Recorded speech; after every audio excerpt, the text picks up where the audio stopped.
الحمد لله رب العالمين والعاقب المتقين والصلاة والسلام على سيد الأنبياء والمرسلين وعلى آله وأصحابه أجمعين. بسم الله الرحمن الرحيم. Dear respected brothers, sisters, guests, listeners, Assalamu alaikum wa rahmatullahi wa barakatuhu. And welcome to another show on your education, your schooling. Today on the show we have three very esteemed guests who we'll be introducing in a short while. But I just want to give a little message out to all the listeners, viewers that are observing the holy month of Ramadan. Obviously, now we are in the last 10 days. So I'd like to wish everyone that Allah makes it easy for them as they're observing the last few days of Ramadan, and that they are observing the whole month of Ramadan purely for His sake, and everything is made easy for them, and that bi'idhnillah we can establish with all communities good and positive community relations. Thank you very much. So without further ado, I'd like to each of my guests just to actually say their name, their full name, and actually, if you like, any of their qualifications that they do have as members of society. So first over. Okay, my name is Sakina Janati Smart, and in terms of education, have a master's in translation, technical and specialised, and I'm currently working in fintech, where I've previously worked with children for a number of years. So. Thank you so much. My name is Richard Kalapawajala. I've worked within schools for the last 3 years, and I'm currently a support worker. I'm Erica Williams. I am currently an English teacher in a mainstream school, and I have an English degree and my teaching qualifications. Thank you so much. So welcome and thank you so much for everyone coming on the show. It is obviously, because I can imagine it's not easy to get here, but you've travelled through thick and thin to get here, so thank you ever so much. So today we are actually talking about the benefits of homeschooling versus state education, and trying to understand some of the benefits around both of them. So the Telegraph Online has said, the number of children being homeschooled has doubled in 6 years amid increased competition for secondary school places. Nearly 30,000 children were educated at home in the 2016-2017 academic year, raising fears among MPs and school leaders that some may be receiving a substandard education. It represents a 97% increase since 2011, when just 15,000 pupils were classified as home taught. The figures are based on data provided by 86 local education authorities across England, and some of the council leaders have pointed to a lack of good school places, bullying, and the popularity of the homeschool movement as the reasons behind the trend. Neil Carmichael, the former chair of the Education Select Committee, said he was deeply concerned by the news and considered the government to consider compulsory registration for all home-educated children. And he said, I think the homeschool movement has accelerated, but it's difficult to determine what's driving it. So I'd like everyone to just give their first thoughts about this as to what is actually driving this homeschool movement, given that we've had a real strong increase. I mean, you think about just that figure from 15,000 and within 5 years going to 30,000. That's double. So if I'd like to obviously start with Erica first, please, if you could share why you think it's been on such a drastic increase, please. Absolutely. I think that there are a number of factors. I think we're looking to certain specific factors, but actually there will be multiple factors for every individual child, for every individual family who have either chosen not to enter their children into mainstream education or whether that child has had certain experiences that have led the parents to remove them. Now, it's difficult to try and isolate the cause when there are multiple causes, whether it is a disagreement, whether it is that the parents believe there is substandard education available, particularly from local authority to local authority. The reasons will be different. The provision for education in London is far more diverse than outside of London, so every education provision is completely different. So there are a number of factors, but some of the main factors that I'm finding with the people that I know who homeschool is bullying, and I think that is awful. And I think to physically remove your child who is a victim of bullying, that it should never get to that point. There should be intervention beforehand, and for a parent to feel so strongly that they need to remove their child because of bullying. I think, you know, we really need to address that. We need to address all of the reasons, but particularly bullying, and address the mental state and the emotional well-being of the child involved. It's interesting, just to sort of add to that before we get to everyone, because the NSPCC has cited that actually more than 16,000 young people are absent from school specifically due to bullying. Yeah. So actually that obviously goes on hand in par with actually the reasons why homeschooling is on the increase. Richard, do you have any thoughts on that? Just to touch on what you said, I think it also ties in with things like mental health, and a lot of kids that are navigating the social aspects of schooling, especially within secondary school. Aside of that, I think it's a reflection of things like funding and staffing within schools, and considering kind of the diversity of the population we have, you know, just within London or even outside, being able to tailor an education that's very specific to that child and relevant to their religion, their social background. I think that's why a lot of parents or, you know, tutors have been, you know, stepping up and trying to fill that kind of gap between, you know, the education you're going to get within a school comparative to what you're going to get at home, and seeing that it's a lot more beneficial to actually have that child homeschooled. Okay, does that also range true with you, Sakina? Yes, definitely. With regards to the bullying specifically, you know, that's it's, as you mentioned some figures there, but the number has increased in bullying, and that definitely relates to homeschooling. I personally know somebody who's actually a teacher herself, but removed her child from school because he was being bullied, and decided to homeschool him instead. So it is something that does need to be addressed there. So the question is, how do we tackle this? Because I'd say bullying is one aspect, and actually the Guardian has also cited more reasons. So the Guardian said, we're thinking about physical instance. Most school support staff have been assaulted by pupils. 1 in 5 is attacked at least once a week. A police report, 50% rise in instance. More than half of school support staff have been attacked at work, according to research. That means it's not just from the pupils front. We're thinking that this is like a sort of an epidemic, that where it's, you know, bullying is one aspect, and even if you think, okay, maybe my child is or isn't safe, well, hold on, first and foremost, is the staff that are working with my child, are they safe as well? And how do we address this? Because I'd say homeschooling, it can't be the way that everyone goes worldwide as a nation. We can't drop state funding schools. Simply that is for everyone to be allowed to, you know, take on board homeschooling. That seems like a very impractical solution. So how do we address this in our schools? Does anyone have any?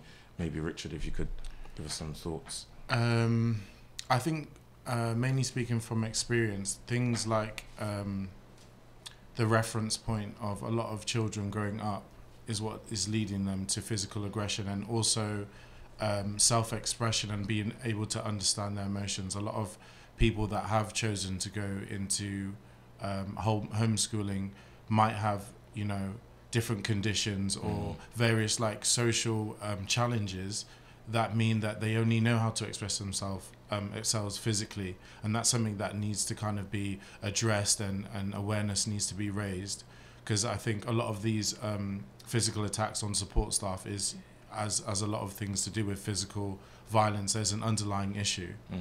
Not easy. I think that's the main thing that comes to mind. Yeah, is there anything that you'd like to add to that, Erica?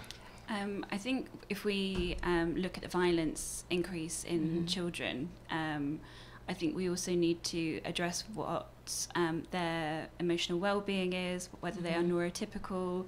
Is it that they are experiencing things at home that they're bringing into school? Is it that they simply cannot cope in the schooling environment? I think London in particular is very good at addressing the emotional well-being of the children. and many schools, I would say, all of the schools I've ever been in, both as a teacher and as a consultant, it strikes me that there's a real rapport between the teacher and the children. Unfortunately, school is a very unnatural environment. We take the children at age 4, which is very, very young, from an environment where they can go to the toilet when they need to, they can eat when they need to or want to, they can do the things that stimulate them and interest them. And we put them in a room with 30 other children, all requiring the same needs. Some can't toilet themselves yet. They some wearing nappies. Exactly, and some we haven't noticed that they're not neurotypical because they haven't been in the social environment, and their parents might not have noticed. Not all staff members are trained to address the mental health needs and the social needs, as well as the educational needs of the child if they're not neurotypical, because you don't receive that training. That's experience, and it takes a very skilled individual to work with children and to not escalate them. But if you don't know how to de-escalate a situation before it gets to a point of that child physically attacking, or they might not even mean to hurt anybody, they just possibly want you away because they see you as the threat, even though you're not the threat. They don't know that. They're trying to assess the boundaries. And then other children, unfortunately, have had such horrific experiences, and then they use those experiences to formulate new experiences. And I would never say that a child wakes up in the morning and thinks, today I'm going to hurt this person. I would say that it takes a number of factors to get to that situation. Well, it seems like you're putting a strong case forward in favour of homeschooling. So it seems like we're falling down on one side. So let's kind of continue going in that direction. What does homeschooling look like? I imagine if I was a parent, homeschooling, that's me in this box room here, putting up some nice displays around the room, teaching my child day in, day out. I think I'd get bored as a parent. I think that would be quite hard. I can address the emotional side, but I don't know. I really don't know what that looks like. Does anyone have any idea how that manifests itself, and what that looks like on a day-to-day basis for a child? We know you come every day in school. You come to school. There's a timetable there. There's a room. If you're in early years, you've got the different areas set up. Mark making, the arts and crafts area, the games role play area. If you're in key stage 1, key stage 2, then you've got your tables, your writing tables, and this kind of thing. And you've got a schedule. You've got a routine that is already handed down. You've got a set routine of going from English to maths, lunchtime, playtime. After that, your foundation subjects. What does that look like inside of a house where you have to make all of that up yourself? I'm sure that would be difficult for a parent. Sakina. Yeah, I definitely think that would be quite difficult for a parent there. However, there are there's ways of homeschooling where you can take them to activities, so you're not just isolated at home with the child. You're doing things in group settings, whether that's dance, whether that's language learning, activities outside. So there are activities and groups that you can attend outside of the home to break up the day. And especially if on Wednesday we have this, on Tuesday we have that, so that those days you're out of the home at a particular time, and it's a regular event, so you can structure it in that way there. However, when you're at home, that is a different situation, because it's the parent who needs to be disciplined to say, right, this time we're going to do a little bit of maths, or we're going to tackle a bit of science, or whatever it may be. So, but they've got the freedom to do that in different ways, tailored towards their child when they're at home. That's what I would say. And there are groups out there which parents can meet up at, and with other parents that are homeschooling their children, and so they're able to meet their social needs. They're able to meet their sports and activities that they can engage in. But if a parent, thinking about it, if you're in a classroom, you play one role. You're that teacher. If you're a parent, you have to play multiple different roles at the same time. Child says to you, "Mum, I need this," or tries to. As we all know, sometimes children do emotionally, blackmail you. They will say, "Oh, I'm feeling really sick. I don't do this." How do you distinguish between that? surely, if we're saying that homeschooling is the route, I mean, how do you do that as a parent? You can meet their their needs, social needs, take them out to activities, but how do you separate yourself between teacher and parent? Richard, please.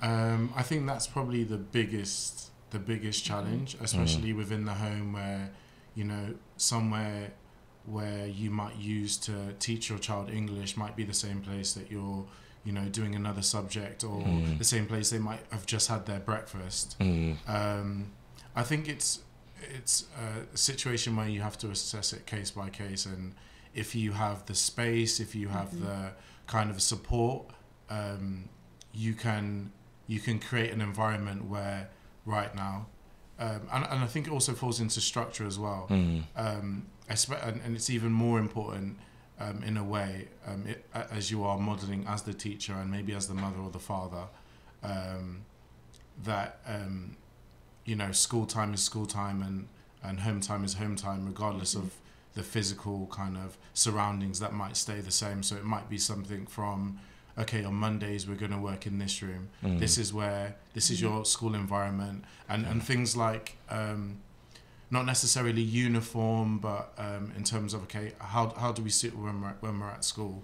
How do we behave? What are the rules of those things that actually create the school, not necessarily the physical surroundings, is what helps the child to kind of make that transition between, okay, we're at home now, I'm talking to mum, I'm talking to dad, this is how we can talk, this is how we can do things, and consistency is also really important.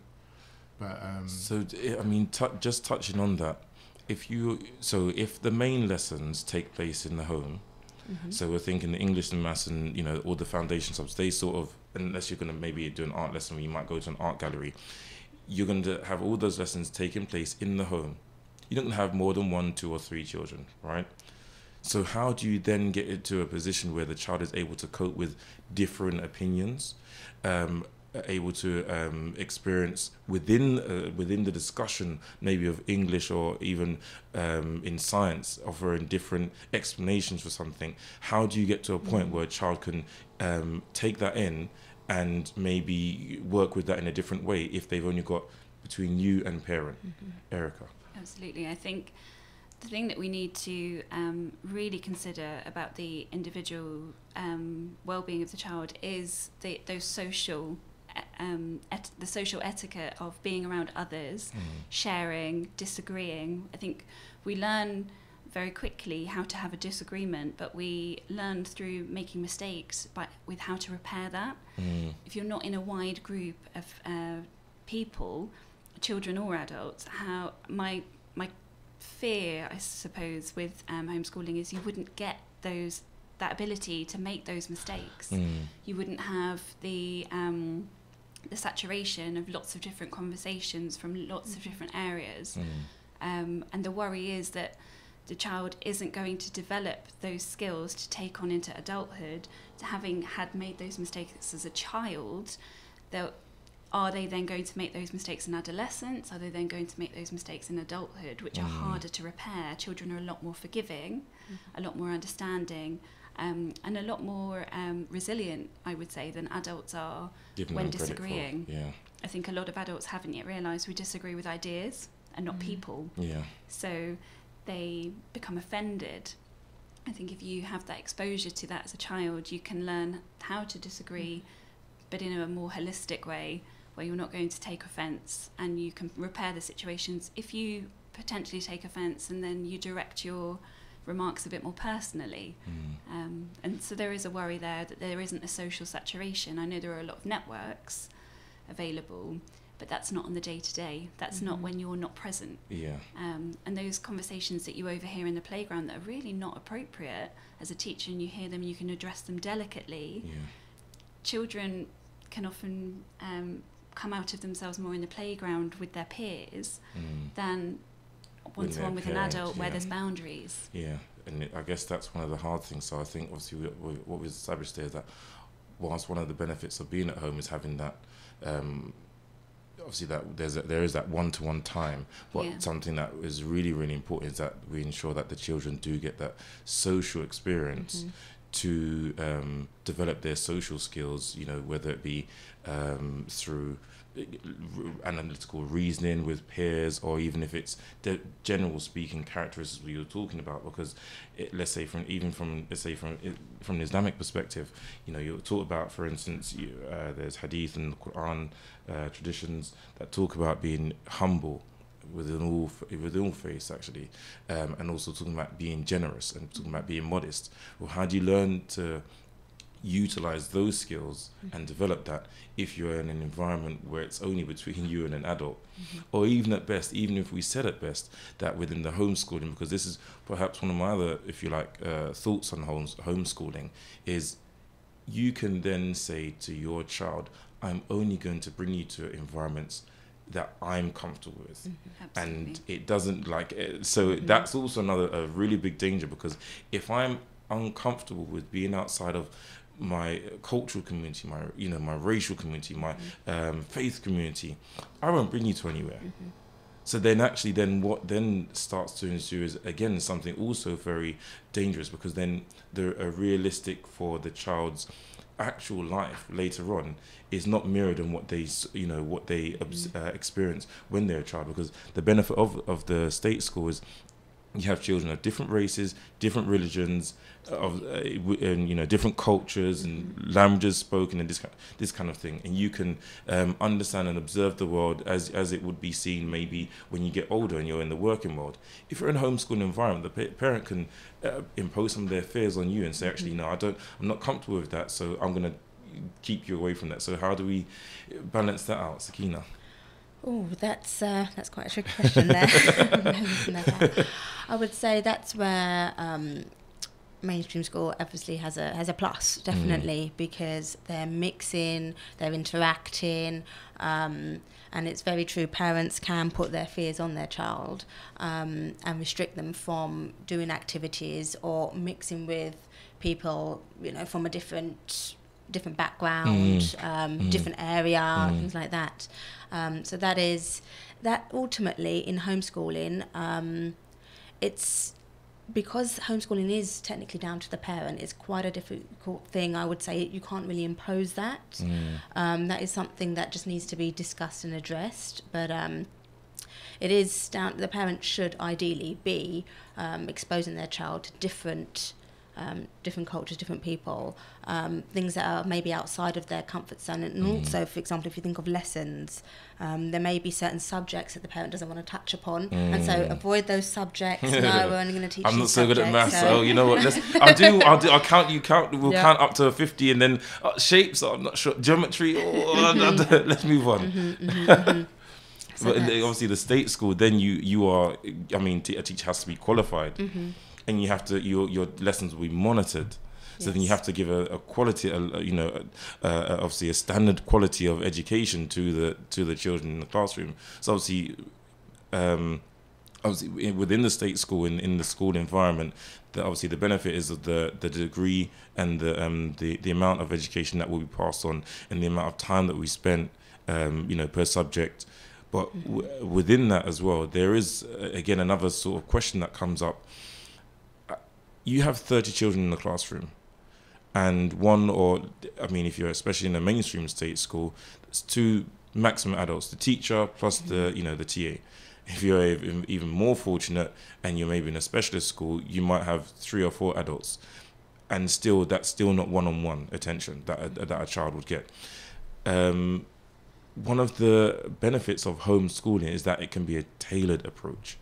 You can actually find out, ensure that what your child is good at, what your child's talents are honed, and you can work with them on that, as well as if any extracurricular activities, if they are they excel at one particular subject, let's actually work with that with my child to ensure that they develop a particular skill, or develop within this in a really well-grounded way. If you've got 30 children, you can't allow all of them, unfortunately, to all develop their skills in their own way.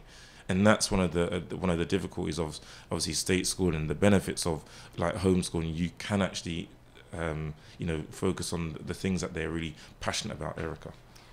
Exactly. And so from going from a behavioural and therapeutic setting where on average we'd have 2 members of staff for every 4 to 5 children to a class of 30 where I have an extra adult 2.5 days a week is huge. And if we put it through numerical figures, in an hour session I have less than 2 minutes with every child, and it's crippling.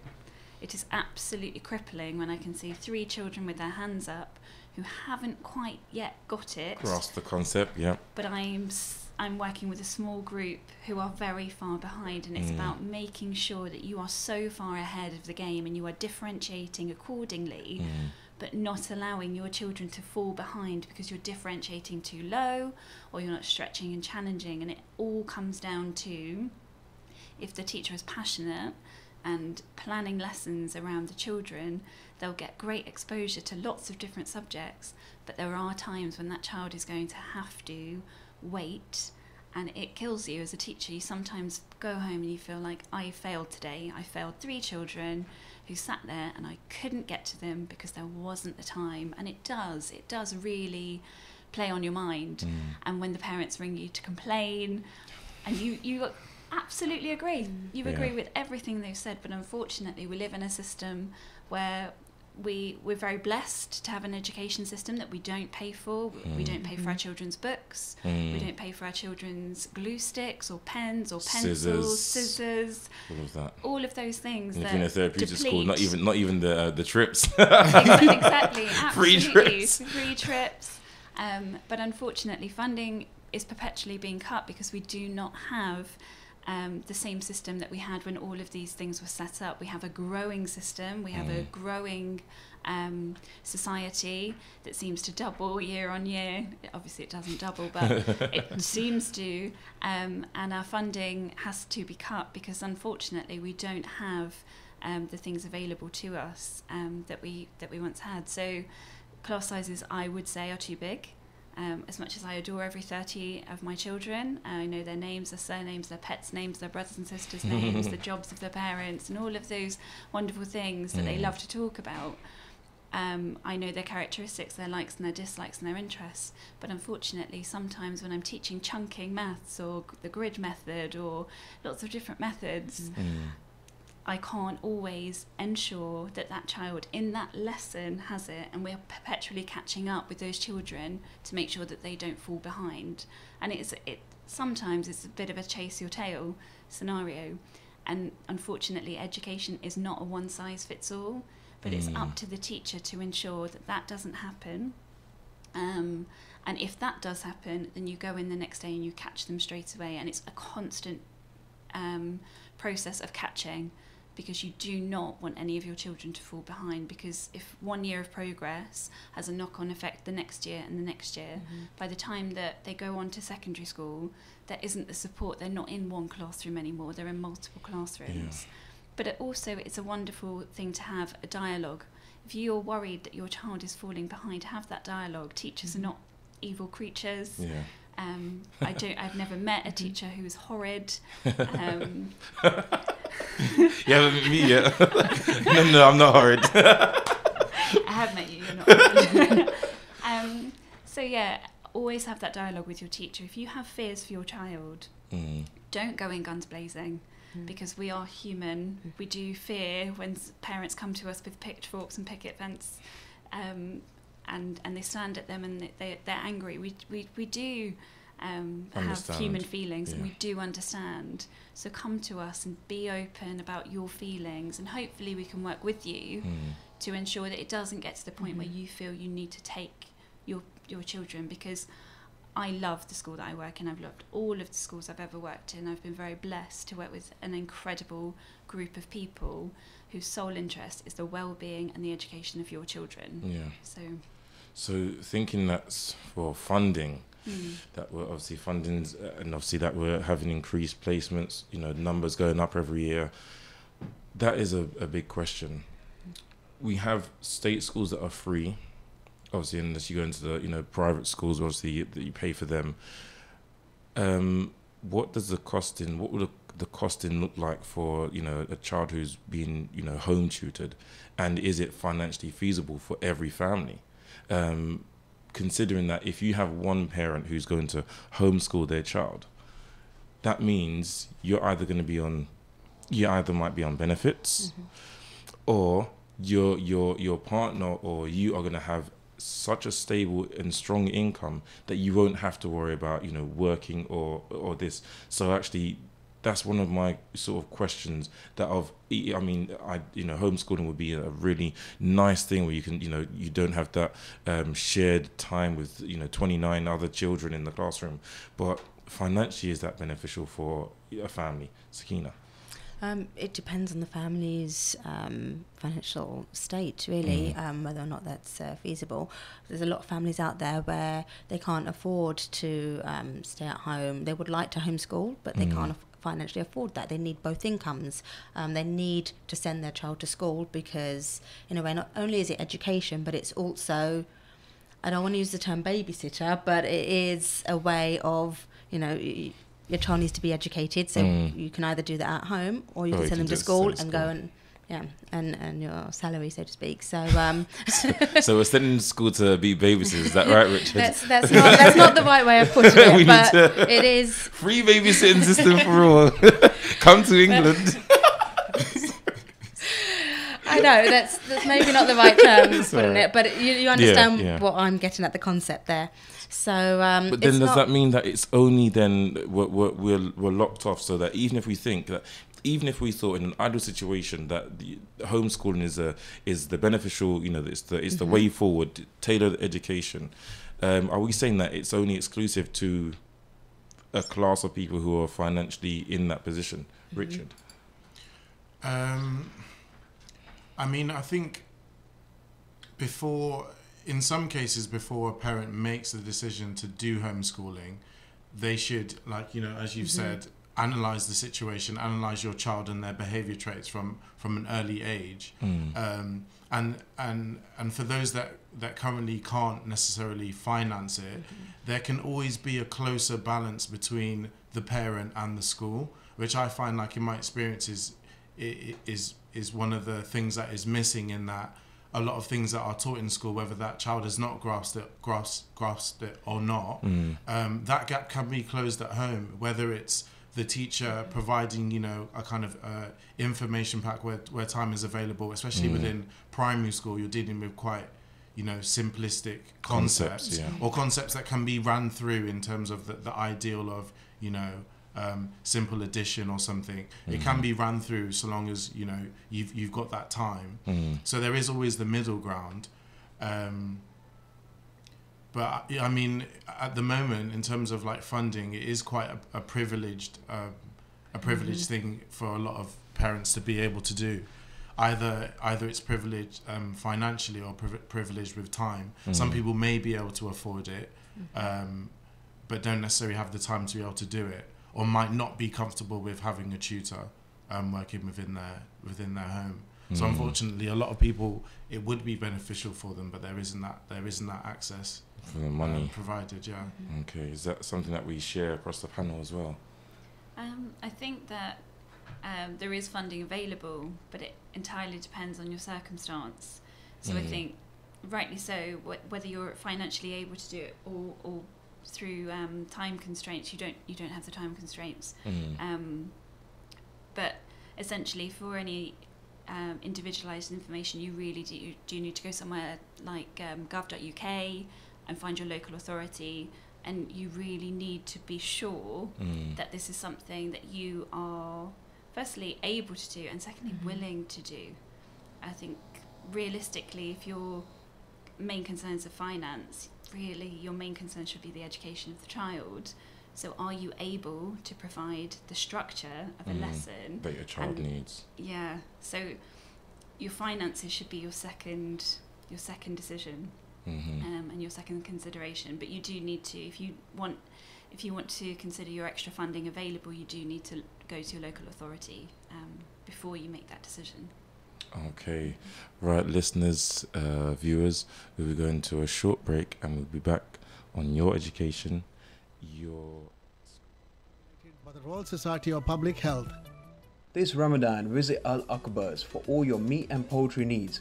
We buy only the highest quality meat and are HMC registered. We've got some amazing offers on all our products this Ramadan, and we provide free local delivery for all our customers. We also cater for restaurants and large events, so no matter how big or small your order is, Al Akbar's is the name to remember. Visit us now at 51 to 53 Upton Lane, Forest Gate, E7 9PA, or call us at 0208 472 5742. Al Akbar's, the name to remember. Yo, bro! Cuzzy's getting married and I need to get hold of a car. Yar, I know some boys who know SPM car hire. They got the best cars in town. Rolls Royces, Ranges, Maseratis, Aston Martins. Cause you name it, they got it with the best prices in town. Sorted! Looks like I'm going to this wedding in a Ranger then. They'll drop off the car and pick you up once you're done. Just give them a ring on 01798 397 916 or visit them online spmhire.com or find them on Instagram. Looking for meat and groceries? Look no further than Waris Food Store in Walthamstow. Visit the store to view our special Ramadan offers. 420 Hull Street, Walthamstow, E17 9AA. Or for free delivery, call us on 0208 521 0000. We have fresh deliveries of poultry and vegetables every day. Waris Food Store in Walthamstow. Reliance Solicitors fight to protect your legal rights. Our firm offers a wide range of services including immigration, family law, commercial law, civil litigation, personal injury, landlord and tenant disputes and employment law. Visit us at 602A High Road, 7 Kings, Ilford, IG3 8BU or call 0207 183 5439. Reliance Solicitors, where every client matters. Bridgen Solicitors in Ilford, the name you can trust. We provide services in immigration, family law, landlord and tenant matters, commercial leases and civil litigation. We also deal in personal injury claim and road traffic accidents. Call us on 0203 475 4545. Visit us at 170 Cranbrook Road, Ilford, IG1 4LX. Ramadan FM 2018. The voice of British Muslims. Atlantic Distributions.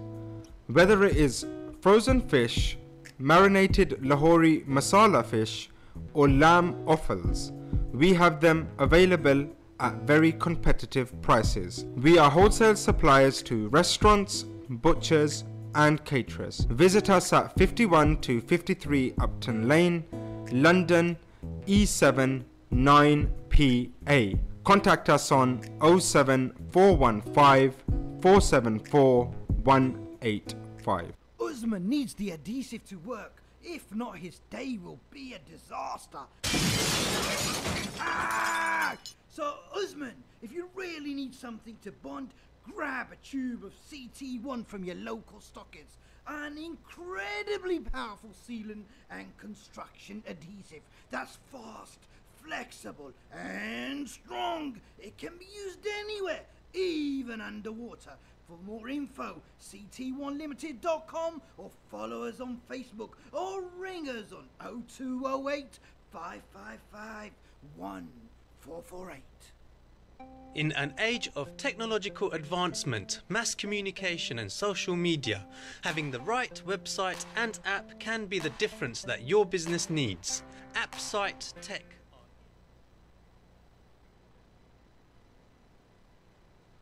Welcome back, listeners and viewers, to Your Education, Your Schooling. We were talking with Sakina, Richard and Erica regarding the benefits of homeschooling so far. Now, there's an article that I'd actually just like to read out and then get comments on this, please. So, it goes as follows. The parents of one of the child stars of the West End stage show, Matilda, are facing legal action in a row with their local council over their daughter's home education.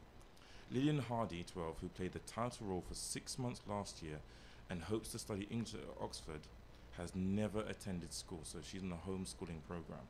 She has been educated at home throughout her whole life.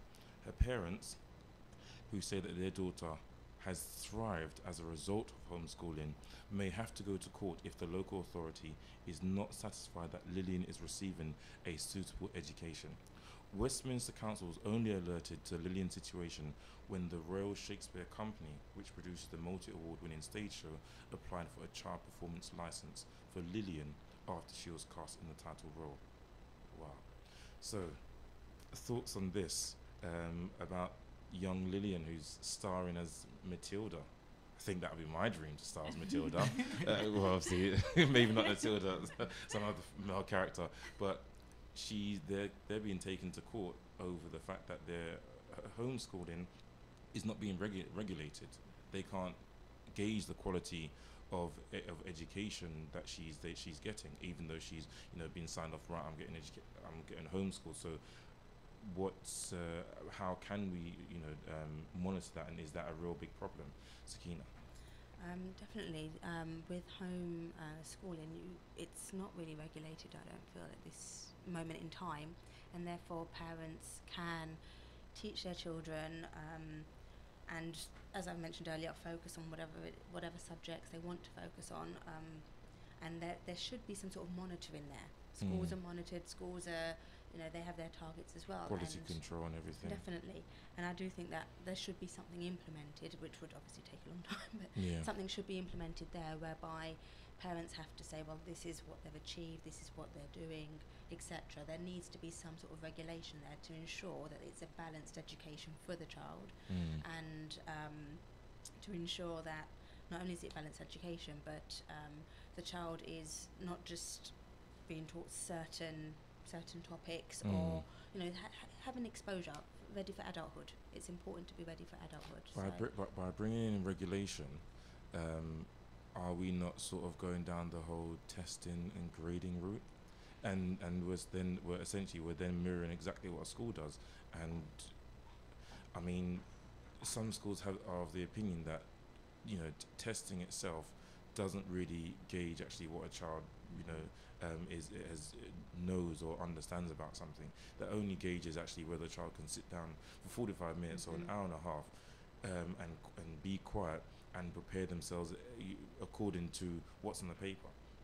Most of the time, if you're going to go through some sort of exam, all the preparations given before the exam, what's going to be the exam, you need to learn this for the exam and not for learning's sake. So we then obviously tip the balance of mastery over just getting a good grading system. So obviously you cited us trying to get in some sort of regulation system. How can we, is there anything else that we can offer, Richard? I think that people that have done things through homeschooling, to get to the point where you're 12 and now an authority is stepping in and saying, this hasn't been regulated. I think that it's kind of a little too late situation.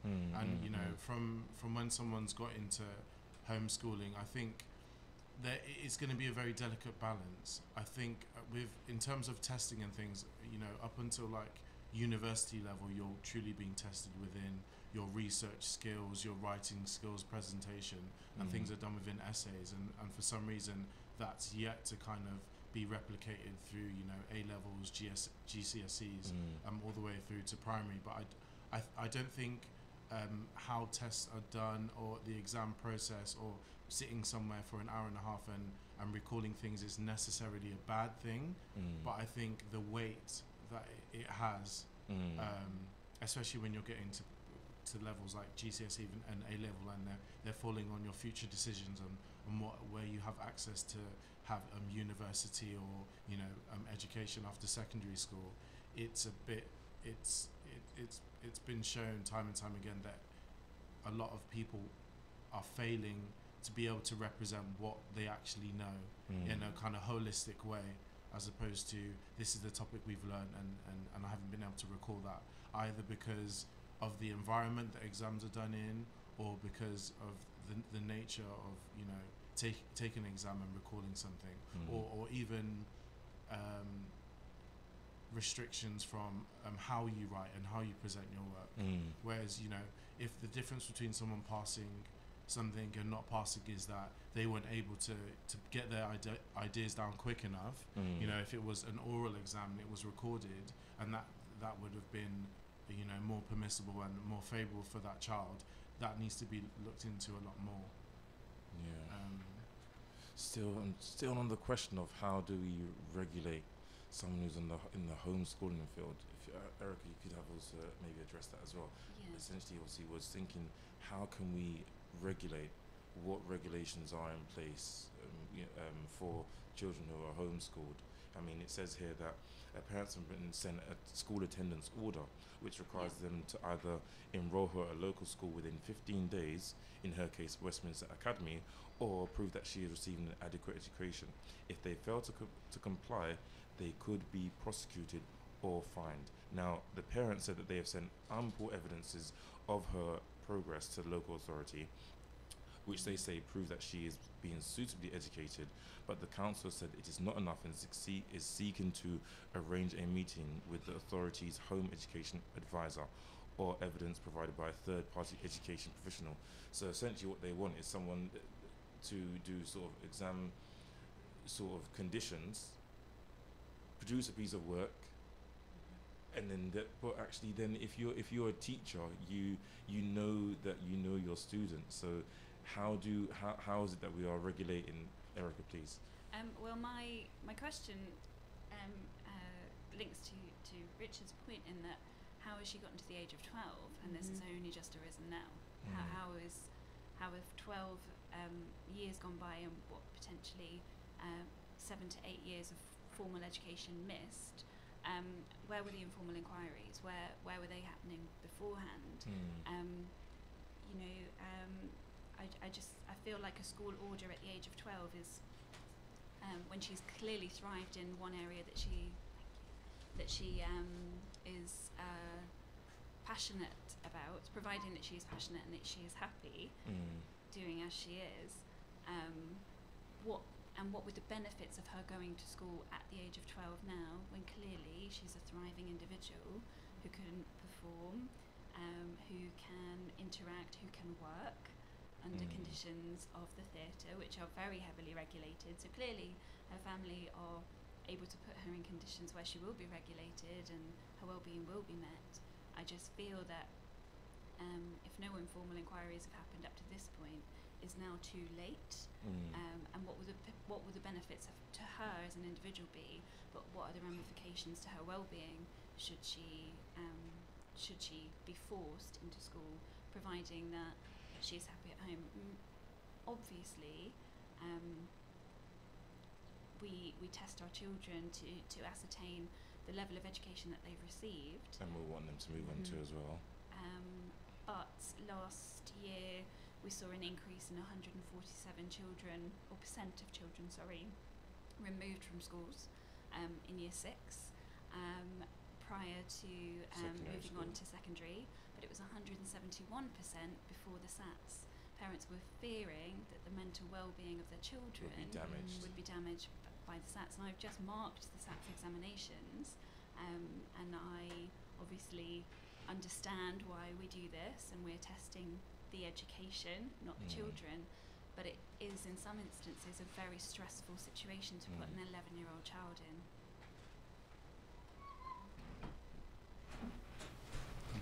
Thank you. Sorry, yeah, continue, sorry. Okay, it's fine.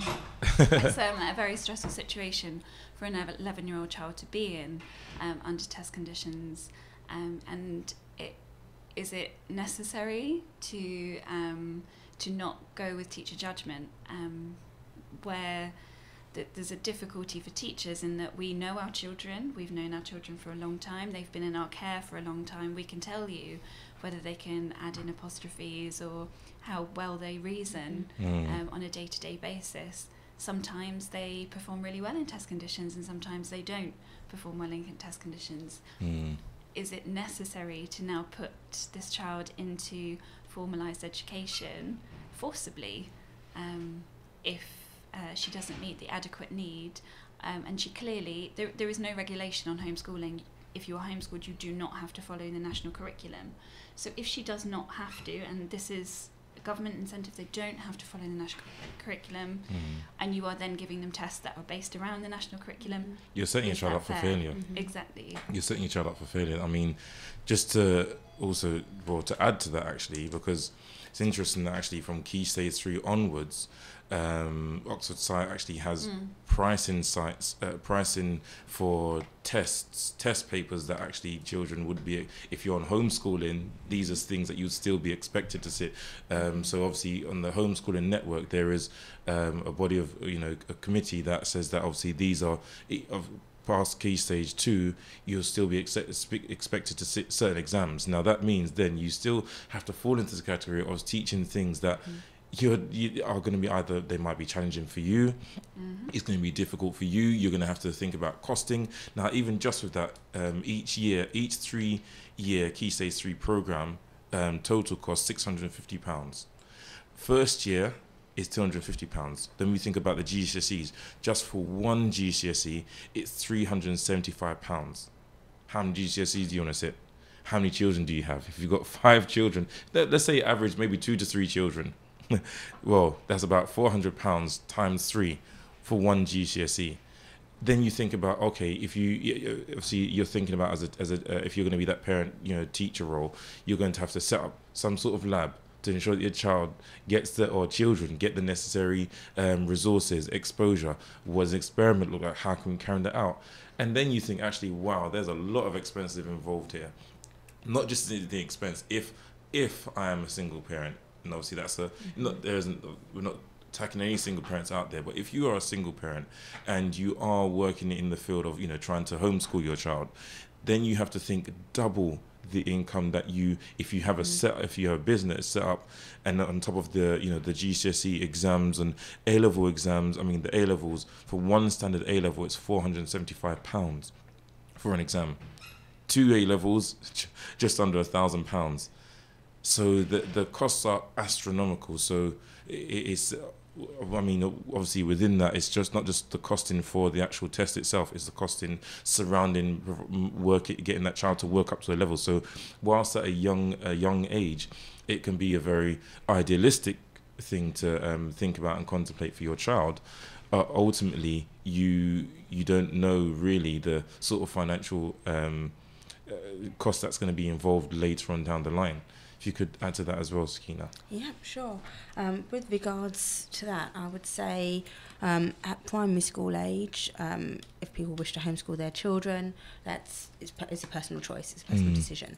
But when it comes to secondary school, I do believe that there are more benefits to being in mainstream school, and not just for the costing factor, but like you said, you have your GCSEs that you want to do, maybe your A-levels and go on to university. You need to be able to perform in those environments there, the exams, tackle those exams. And also as a teenager, you go through so much different changes. It's the changes that you experience as a teenager. And to experience that with your peers, I believe it's something that should be, it's how children learn as well, how teenagers learn, with your peers, you go through things, you study together, you do little study groups. And I do think that when it comes to secondary school, ideal situation, just my personal view, not putting it out there for anyone else, but is to go to mainstream school where you're in that structure, because in a working environment there's also structure. So you can't always work from home. You're not always going to maybe have a career that allows you to work from home. So therefore you need to be able to stay in an environment with different people and interact. Okay, so I've really answered your question or not? No, I mean, going back to obviously, so primary school, home school, secondary school, state school. So we're going into secondary school state schooling, because it's free and it has lots of benefits there, from structure to all the resources being paid for. One thing that you find within the classroom, which we did obviously touch on earlier, obviously the bullying. Another aspect is the negative social aspects that children pick up on. That sometimes children they idolize the class clown and look down upon the child who's maybe considered the the intelligent child, the child who's really strong academically. So whilst, let's put primary school aside for the minute and focus on secondary school. Secondary school, I'd argue that if I was a parent, secondary school, I need to homeschool my child because they're going to pick up all these bad habits. Knife crimes on the on the rise. You got gang crime on the rise. Why sexualization inside schools? Maybe a child, if you let's say for instance, if you're from a conservative, irrespective of the faith, religious background, or a child's going to maybe dress inappropriately. I don't want my child to see that and be exposed to that. I want my child to be, caught up safe. So, I mean, state schooling for secondary school, is that really the way to go, Richard? I think, in the same way from, primary school, the benefits you get from that being in the school and the benefits you don't get, it's the same with secondary school. And a lot of the things that you're maybe trying to shelter your child from are nonetheless they're going to be exposed to, after secondary school. And a lot of these things they are exposed to outside of school, on their way back from school, in their home life, or in their social life outside of school. So maybe it doesn't boil down to a place where you're necessarily guarding them from being in secondary school because of those things, but it's more shaping their attitudes and values, and modeling those things both as like teachers, both as like parents, and other people that might be within that person's kind of community. Some people might argue that at 14, 15, 16 you're still at that fragile age where you're picking those things up, but essentially you need to be exposed to things that are reflective of the world, and it's more of a case of how involved are you in that child's life to be able to pick between right and wrong, which they're ultimately always going to have to do at whatever age. So I guess also obviously with that, then you are helping to create a robust child, because when you put your child in those situations, then your child can either turn one of, has a choice to turn one of two ways. It seems like we've what we've established from obviously so far in this discussion is that there are lots of benefits and pros and cons to both homeschooling as well as state schooling. So the decision really is out there for all the parents to make, as we are just putting the information out there and putting the these points of views across. Another reason I want to think about is actually family togetherness. Something that I grew up with.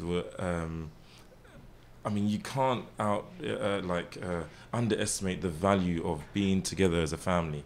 And what could be more, family togetherness in a unit than being schooled in the comfort and benefit of your home. When I was younger, Sunday was within this country was obviously considered, still it is, but even with the financial side in terms of like shops and thing, a very sacred day. Day with your family, shops would close, right, it's with your family. Now that's all gone out of the window. So homeschooling, especially in secondary school, has to surely be a way to guarantee that your family, the strength of your family in terms of being together and having that time set aside from the usual mundane things that you have to do. It has to be a time that's set aside. So surely that's where, that's what we have to say is the true, another benefit of homeschooling. That's why we should advocate for homeschooling, please. So I absolutely wholeheartedly agree with you. In an ideal world, we could do more dual role, so dual role for those of you at home who don't know what that is, it's where you homeschool part-time, and with the agreement of the head teacher, you send your child to school for part of the time. Alternatively, if we could be a bit less heavily opposed to families taking their children out for holidays. It's been in the news regularly that families are fined regularly, that they are not meeting the needs of their children to get them into school, and their attendance is low. But for a holiday, it's a wonderful experience of family togetherness. So if we could be a bit lax on families taking their children to another country, which I would wholeheartedly agree is a wonderful experience, that cultural experience of somewhere new, new thoughts, new ideas, new ways of being. But if you're keeping your child away from school to meet some sort of emotional needs of your own, then you really need to address that. that is your need, not theirs, and you need to be very, very careful that when you're taking your child out of school, it's not to just satisfy your needs Thank rather you. than theirs. Good. So we are coming to the close of our program, but I'd just like to obviously very quickly, 30 seconds for each of you, just some closing thoughts on what we've discussed here, just quickly. Thank you very much, Sakina. Yeah, sure. I just think, definitely with homeschooling and mainstream school, whichever decision is, whatever the parent believes is the best decision for them, for their child, they know their child, and I wish them good luck with that. So. Thank you. Richard? I think I'd be more so in favour of homeschooling for primary and not so much for secondary. Ultimately, the relationship between the child, the government in terms of regulation, and the parent should be everyone should be well informed, and the reasons why a parent would choose to be homeschooled should also be genuine reasons and more for the benefit of the child than the parent. Thank you. And Erica? Do what is right for your child. Your child is an individual. You know your child more than anybody else, but always have that open dialogue with. There are people there to help you. Gov.uk gives you a lot of information. There's a lot of support networks out there. So whatever you decide and your child needs, I wish you luck, and I hope for the best for you and your child. Okay, so thank you, listeners, viewers, and 3 esteemed, respected guests. Today we were talking about, obviously, this really important topic. There is no time limit that could be offered to exacerbate and discuss this topic. I'm sure there's lots of more information that people can seek and read about and read around about this useful topic. So I say, listeners, viewers, children, parents, teachers, support workers, educators, MPs, educate yourself about all aspects of schooling so that we can bring up a really good nation of people and we can benefit all communities. So from me, Ziaul Haq, that was the last show on Your Education, Your Schooling. Thank you.